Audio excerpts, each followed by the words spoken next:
Assalamualaikum teman-teman semua. Terima kasih sudah klik video ini. Semoga teman-teman semua dalam keadaan sehat dan penuh dengan berkah. Di video kali ini aku akan bercerita tentang seorang sahabat Rasulullah yang paling usil, tapi beliau selalu berhasil membuat Rasulullah tertawa. Mau tahu ceritanya? Langsung aja yuk kita simak. Kisah ini sendiri aku rangkum dari salah satu ceramahnya Habib Ali Zainal Abidin Al-Kaf dan beberapa sumber lainnya. Rasulullah dikelilingi oleh para sahabat yang punya beragam karakter, dan ada sahabat Nabi yang paling usil, konyol, dan juga jahil pada masa itu. Dia bernama Nuaiman bin Ibnu Amr bin Rafa'ah radhiyallahu anhu. Dia berasal dari kalangan Ansyar yang berasal dari Bani An-Nazar Madinah. Nuaiman ini termasuk Ashabul Badr, yaitu sahabat Rasulullah yang ikut dalam perang Badar, dan Rasulullah menyebut Ashabul Badr sebagai kaum muslimin yang paling baik. Bukan hanya perang Badar saja, tapi Nuaiman juga ikut perang Uhud, Khandak, dan perang lainnya. Beliau menikah dengan saudara perempuan Abdurrahman bin Auf yang bernama Ummu Kulsum binti Uqbah bin Mu'aid. Nuaiman ini menikahinya setelah Ummu Kulsum bercerai dari suaminya, yaitu Zubair bin Awam. Nuaiman ini adalah salah satu sahabat kesayangan Rasulullah. Dia sering membuat Rasulullah tertawa sampai kelihatan gigi gerahamnya. Tapi gak jarang juga Nuaiman membuat Rasulullah kesal. Karena apa? Karena Nuaiman ini suka sekali minum arak dan beberapa kali tertangkap basah oleh Rasulullah ketika dia sedang mabuk, dan beberapa kali Nuaiman pun dihukum oleh Rasulullah, dihukum cambuk oleh Rasulullah. Dikisahkan pada saat itu Nuaiman sedang minum arak. Dia kemudian didatangi oleh beberapa sahabat. Nuaiman pun langsung bertanya, "Ada apa?" Para sahabat pun memarahinya, menghujat, bahkan memaki Nuaiman. Walaupun sudah dihukum oleh Rasulullah, tapi Nuaiman ini tidak jera juga. Nuaiman tidak pantas dicintai oleh Rasulullah, kata para sahabat. Nah, kebetulan pada saat itu Rasulullah pun lewat dan bertanya, "Ada apa?" Para sahabat pun menceritakan kelakuan Nuaiman, dan setelah mendengar hal tersebut, Rasulullah malah balik memarahi sahabat yang udah marahi dan menghujat Nuaiman. "Jangan pernah kalian menghujat dan melaknat Nuaiman. Meskipun seperti itu, dia selalu membuatku tersenyum. Dia masih mencintai Allah dan aku. Dan tidak ada hak bagi kalian melarang Nuaiman untuk mencintai Allah dan mencintaiku sebagai Rasulnya." Teman-teman, bukan berarti Rasulullah membenarkan tindakan Nuaiman yang suka minum arak. Rasulullah pun tetap menghukum Nuaiman, tapi yang tahu isi hati umatnya hanya Allah Subhanahu wa Ta'ala. Nuaiman sangat mencintai Allah dan Rasulullah, jadi Rasulullah tetap menyayangi Nuaiman. Nuaiman juga berjanji setia kepada Rasulullah pada perjanjian Aqabah kedua. Teman-teman, sekarang aku akan menceritakan beberapa kisah kejahilan, keisengan, dan kelucuan Nuaiman. Ada kisah pertama, yaitu Nuaiman ini pernah menjual temannya sendiri. Jadi suatu hari Nuaiman dan Suwaibit bin Harmalah diajak berdagang oleh Abu Bakar As-Siddiq ke negeri Syam. Sesampainya di sana, Abu Bakar pun membagi tugas kepada masing-masing orang. Abu Bakar pun bertanya kepada Suwaibit, "Kau mau mengerjakan tugas apa?" "Terserah saja wahai Abu Bakar," jawab Suwaibit. "Kalau begitu, aku tugaskan kau untuk menjaga makanan, karena aku tahu kau sangat menjaga amanah. Jangan berikan makanan kepada siapapun kecuali dengan seizinku," kata Abu Bakar. Lalu Nuaiman pun ikut bertanya kepada Abu Bakar, "Lalu tugasku apa?" "Kamu mau ngapain aja terserah kamu, wahai Nuaiman," kata Abu Bakar. "Baiklah," kata Nuaiman. Dia pun kerjanya hanya berjalan ke sana ke sini, berkeliling ke sana dan ke sini. Pas hari mulai menjelang siang, Nuaiman ini pun mulai kelaparan. Mungkin dia kecapean karena berkeliling ke sana kemari. Dia pun lalu menghampiri Suwaibit yang ditugaskan untuk menjaga makanan. "Suwaibit, tolong berikan aku sepotong roti, aku lapar," katanya. Suwaibit yang memegang teguh amanah pun menolak. "Aduh Nuaiman, gimana ya? Kita tunggu sampai Abu Bakar datang ya. Aku sudah berjanji untuk tidak memberikan makanan kepada siapapun kecuali atas izin Abu Bakar." Mendengar hal itu, Nuaiman pun kesal karena dia udah kelaparan. "Berikan aku sepotong roti, kalau tidak aku buat masalah denganmu." Mendengar hal itu, Suwaibit pun bingung karena dia tahu betul kelakuan Nuaiman. Rasulullah aja dijahili, apalagi dia. Tapi Suwaibid tetap menjaga amanahnya. Dia pun pasrah kalau sampai dijahili Nuaiman. Karena merasa ditolak, Nuaiman pun sangat kesal. Sampai akhirnya dia berkata, kalau gitu artinya kamu setuju saya buat ulah. Nuaiman pun segera pergi dan berkeliling ke pasar dan melihat orang-orang yang menjual hamba sahaya. Nah teman-teman, pada zaman Nabi, hamba sahaya biasanya dijual untuk menjadi pekerja. Nuaiman pun menanyakan satu persatu harga dari hamba sahaya tersebut, yang ternyata dijual dengan harga 100 hingga 300 dirham. Dia pun mengatakan kepada penjual hamba sahaya kalau dia juga punya hamba sahaya yang dia jual dengan harga yang sangat murah, hanya 20 dirham saja. Awalnya penjual hamba sahaya itu nggak percaya kalau ada hamba sahaya yang dijual dengan begitu murahnya. Lalu Nuaiman pun menjelaskan kenapa hamba sahaya yang dia jual murah. Karena hamba sahaya milikku punya satu kekurangan, yaitu dia akan berteriak kalau dirinya adalah orang yang merdeka. Itulah kekurangannya. Makanya saya jual hamba saya dengan murah. Orang-orang di sana pun jadi tertarik dan mau membeli. Lalu Nuaiman pun mengajak orang-orang itu ke tempat Suwaibid. Itu dia orangnya, sedang berdiri sambil menjaga makanan. Dialah hamba sahaya saya. Tangkap aja, kata Nuaiman kepada mereka. Mereka pun segera memberikan uang kepada Nuaiman sebanyak 20 dirham. Mereka lalu mendatangi Suwaibid untuk menangkapnya. Suwaibid pun kaget dan akhirnya berteriak, saya bukan hamba sahaya, saya orang merdeka. Persis seperti apa yang Nuaiman katakan tadi. Orang-orang tersebut pun membalas, kami tahu kekuranganmu dan kami tidak peduli, karena yang kami butuhkan adalah tenagamu. Suwaibid pun dibawa ke pasar hamba sahaya dan dijadikan budak. Nuaiman, bisa-bisanya ya dia jual kawannya sendiri. Teman-teman, karena Nuaiman ini udah punya uang, dia pun langsung belanja macam-macam. Dia beli makanan, dia beli ini, dia beli itu. Dan gak lupa dia juga membeli oleh-oleh untuk Rasulullah. Hatinya pun sangat senang. Kasihan si Suwaibid ini ya. Nah, selang beberapa waktu Abu Bakar As-Siddiq pun kembali dan mencari-cari di mana Suwaibid. Nggak ada ya, pikirnya. Yang kemudian dijawab oleh Nuaiman, sudah saya jual wahai Abu Bakar. Abu Bakar pun terdiam dan kemudian lalu tertawa. Apa yang terjadi Nuaiman? Apa yang sudah kau lakukan? Nuaiman pun mulai bercerita dengan jujur apa yang sudah terjadi. Setelah itu Abu Bakar pun segera pergi ke pasar dan membeli kembali Suwaibid. Sepulangnya mereka ke Madinah, cerita ini pun diceritakan Abu Bakar kepada Rasulullah. Kisah inilah yang membuat Rasulullah tertawa sampai-sampai gigi gerahamnya terlihat di depan para sahabat. Dan perawi hadis juga mengatakan walaupun sudah setahun berlalu, Rasulullah pun tetap menceritakan kisah Nuaiman yang menjual Suwaibid kepada tamu-tamunya. Dan Rasulullah masih tetap tertawa jika sedang menceritakan hal tersebut. Kisah yang kedua adalah tentang madu. Suatu hari Nuaiman melihat ada penjual madu yang lagi kepanasan. Dia berkeliling untuk berjualan, tapi sayangnya belum ada satupun yang kejual. Nuaiman lalu menghampiri penjual itu dan mengajaknya ke rumah Rasulullah. Lalu Nuaiman pun masuk ke rumah Rasulullah dan memberikan sebotol madu kepada Rasulullah. Dia pun berkata, ya Rasulullah, aku menghadiahkan madu ini kepadamu karena aku tahu kau suka sekali madu.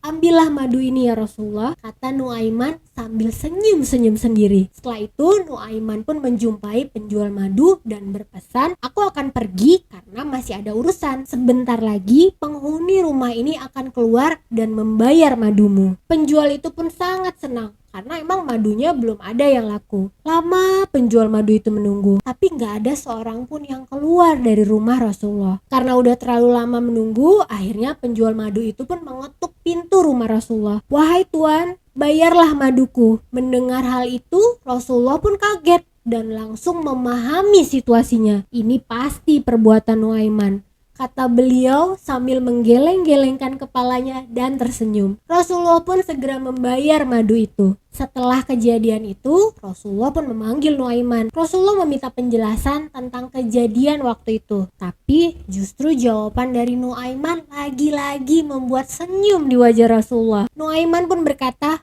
aku ingin memberikanmu hadiah madu, tapi aku tidak punya uang ya Rasulullah. Makanya aku mengantarkan madu kepadamu. Nah teman-teman, Kisah ketiga adalah tentang Nuaiman yang minta ditraktir. Pernah satu ketika sadar dari mabuknya, Nuaiman ini merasa sangat kelaparan. Dia melihat ada penjual makanan yang lagi lewat di depan masjid. Dia pun langsung mencegat dan memesan makanan kepada si penjual tadi. Sambil menunggu makanannya selesai dibungkus, dia pun masuk ke dalam masjid dan mengajak Rasulullah untuk makan bersama. Rasulullah pun segera berdiri dan berjalan ke arah Nuaiman yang sudah memegang 2 bungkus makanan. Rasulullah dan Nuaiman pun duduk dan makan bersama. Nah, ketika selesai makan, Rasulullah pun mau kembali lagi ke masjid, tapi langsung dihadang sama Nuaiman.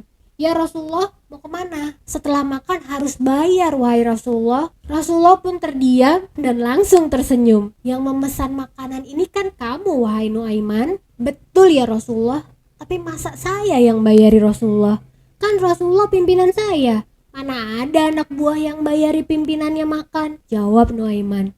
Mendengar jawaban Nuaiman, Rasulullah pun kembali tersenyum dan tertawa. Rasulullah lalu memberikan uang kepada Nuaiman. Lagi-lagi Rasulullah pun dijahili oleh Nuaiman. Nah, kisah keempat yaitu Nuaiman ini ngisengi Rasulullah dan para sahabat. Dikisahkan pada saat itu Rasulullah duduk-duduk dengan para sahabat. Kemudian tiba-tiba datanglah Nuaiman dengan membawa sejumlah makanan dan membagi-bagikannya kepada mereka semua. Setelah makanan tersebut pun habis, Rasulullah dan para sahabat pun mencari Nuaiman untuk mengucapkan terima kasih karena udah dibawain makanan. Tapi Nuaiman sama sekali tidak terlihat. Mereka pun mulai merasa curiga, tapi karena terbiasa berhusnuzon atau berprasangka baik, mereka pun menepis pikiran yang aneh-aneh. Gak lama kemudian, Nuaiman pun datang bersama seorang laki-laki menuju Rasulullah dan berkata, "Ya Rasulullah, ini penjual makanan tadi. Tolong bayarlah makanan tersebut ya Rasulullah." Setelah itu, Nuaiman pun langsung ngeloyor pergi. Mendengar hal itu, Rasulullah dan para sahabat pun bingung dan kaget. Dan akhirnya mereka pun semua tertawa, sadar kalau mereka semua udah dikerjai oleh Nuaiman. Rasulullah pun maklum dan mengajak para sahabat untuk ikut membayar secara patungan makanan yang telah mereka makan. Nuaiman, ada-ada aja tingkahnya ya.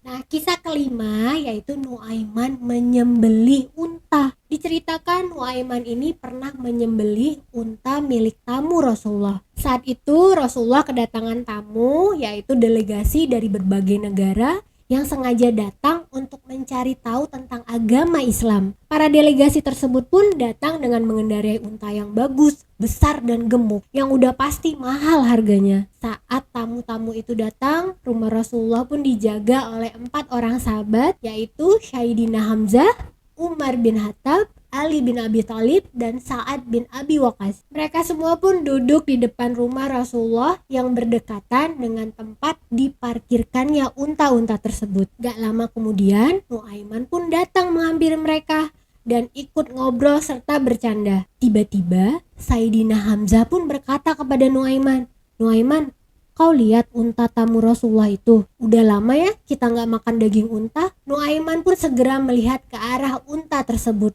dan berkata, "Iya ya, untanya besar lagi dan gendut, pasti dagingnya lezat." Jawab Nuaiman sambil tertawa. "Emangnya kamu berani nyembelihnya?" tanya Sayyidina Hamzah. Berani?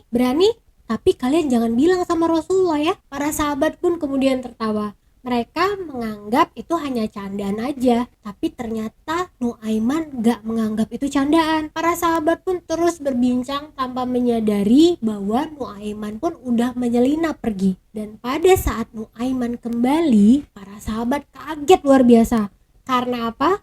Karena Nuaiman telah membawa kepala unta di tangannya. Mereka gak menyangka kalau Nuaiman ini benar-benar akan menyembelih unta tersebut. Ya Allah Nuaiman, mereka pun kaget dan bingung. "Wahai Hamzah, untanya udah aku potong. Aku mau pergi ya sebentar. Nanti kalau Rasulullah cari aku, jangan kasih tahu aku ada di mana. Nanti kalau udah aman, kita masak ya untanya dan kita makan bersama-sama." Nuaiman pun langsung kabur. Para sahabat pun ketakutan.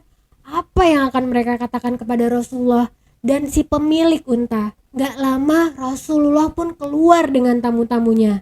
Dan tamunya itu pun langsung kaget karena unta yang dikendarainya udah nggak ada dan telah disembelih. Rasulullah pun melihat ke arah para sahabat dan bertanya, siapa yang menyembelih unta itu? Akhirnya para sahabat pun menjawab, ini ulah Nuaiman wahai Rasulullah, kata mereka sambil Umar bin Khattab pun segera membelikan unta yang lebih bagus daripada kepunyaan si tamu tadi dan juga memberikan harta atau ganti rugi yang lebih banyak sehingga agama Islam pun tidak akan dianggap jelek. Rasulullah dan para sahabat pun meminta maaf kepada tamu-tamu tersebut karena ini bukan masalah sepele, masalah ini fatal, bisa membuat jelek agama Islam. Setelah tamu-tamu pun pulang, Rasulullah pun berkata, ayo kita cari Nuaiman.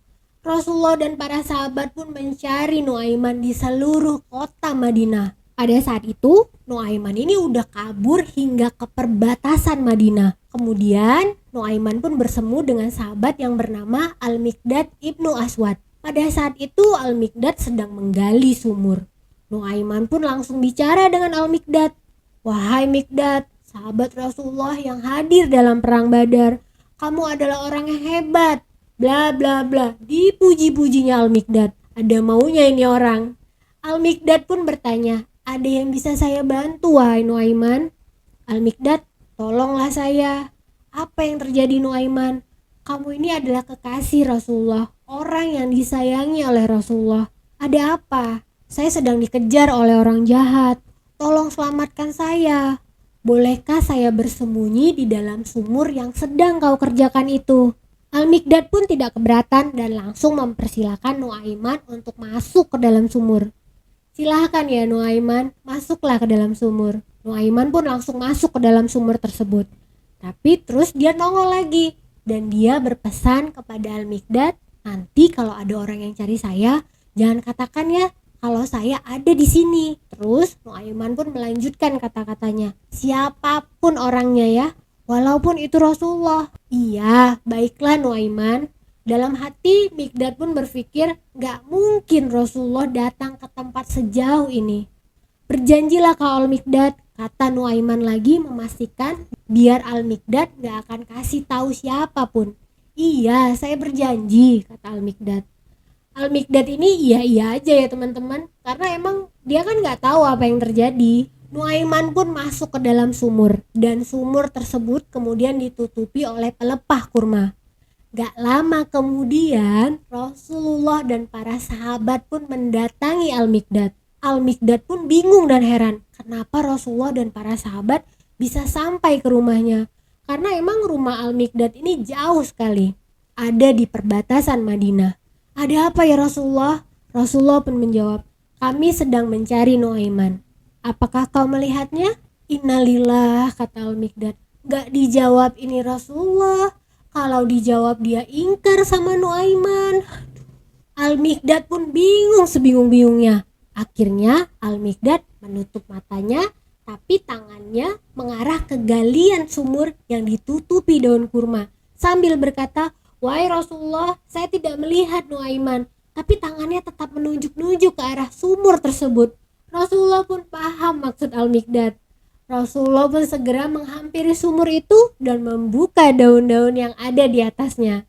Lalu terlihatlah Nuaiman ada di dalam galian sumur itu sambil meringkuk. Rasulullah pun berkata, wahai Nuaiman, kau telah membuat aku malu. Kenapa kau lakukan itu? Nuaiman pun menjawab, ya Rasulullah, bukan saya yang bersalah. Yang bersalah adalah orang-orang yang mencariku bersamamu. Rasulullah pun segera melihat ke arah para sahabat. Sahabat pun langsung menunduk karena takut. Padahal kan sahabat hanya bercanda, tapi Nuaiman menganggapnya serius. Dan waktu Rasulullah ngelihat lagi ke arah Nuaiman, dia udah gak ada, udah kabur entah kemana. Ya Allah Nuaiman. Dan kisah ke-6 atau yang terakhir yaitu pada saat Rasulullah sedang mengunjungi Nuaiman yang sedang sakit mata di rumahnya. Rasulullah melihat Nuaiman sedang makan kurma dengan asiknya. Rasulullah pun bertanya kepada Nuaiman, wahai Nuaiman, apakah boleh kau makan kurma? Kan matamu sedang sakit. Terus Nuaiman pun menjawab, wahai Rasulullah, aku makan dengan menggunakan mata yang satu lagi. Mendengar jawaban Nuaiman, Rasulullah pun kembali tertawa sampai-sampai terlihat lagi gigi gerahamnya. Ya Allah, ada aja ya jawabannya. Teman-teman, Nuaiman ini orangnya spontan, jahil dan suka bercanda dengan siapapun, termasuk Rasulullah.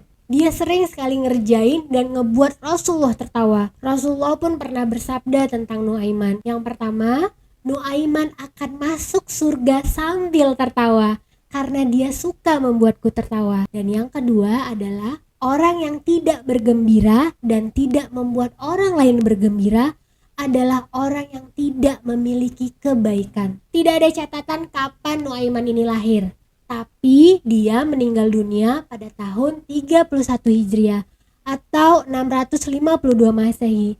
Beliau masih hidup 20 tahun setelah Rasulullah wafat. Berdasarkan kisah-kisah tadi, kita bisa melihat kepribadian santai yang dimiliki Rasulullah. Karena nggak selamanya kehidupan beliau selalu serius dan formal. Karena ada kalanya hidup Rasulullah diwarnai dengan momen-momen bercanda, tertawa, dan bahagia dengan para sahabatnya. Dan dari kisah ini kita bisa melihat dan belajar tentang kepribadian Rasulullah yang selalu sabar dan tidak mudah marah. Walaupun udah dikerjain segitunya sama Nuaiman, beliau tetap sabar dan malah tertawa. Nah teman-teman, itu tadi beberapa kisah tentang kejahilan Nuaiman. Sahabat yang jahil, usil, nyebelin, tapi lucu. Nuaiman memang sangat usil. Tapi walaupun begitu, Rasulullah percaya dia punya hati yang baik. Dia begitu mencintai Allah dan Rasulullah. Semua tingkah yang selama ini diceritakan dalam riwayat-riwayat bukanlah tingkah yang dibuat-buat. Itu memang sikap alami Nuaiman. Semoga kisah ini memberikan banyak pelajaran untuk kita semua. Semoga setelah mendengar kisah ini, kita juga semakin mencintai Rasulullah dan meneladani sifat-sifatnya. Sekian dulu cerita dari aku. Kalau kalian suka cerita ini, jangan lupa subscribe, like, dan share cerita ini. Dan jangan lupa nyalain notifikasinya biar kalian semua tahu kalau aku update cerita baru lagi. Terima kasih banyak ya yang udah nonton video ini sampai habis.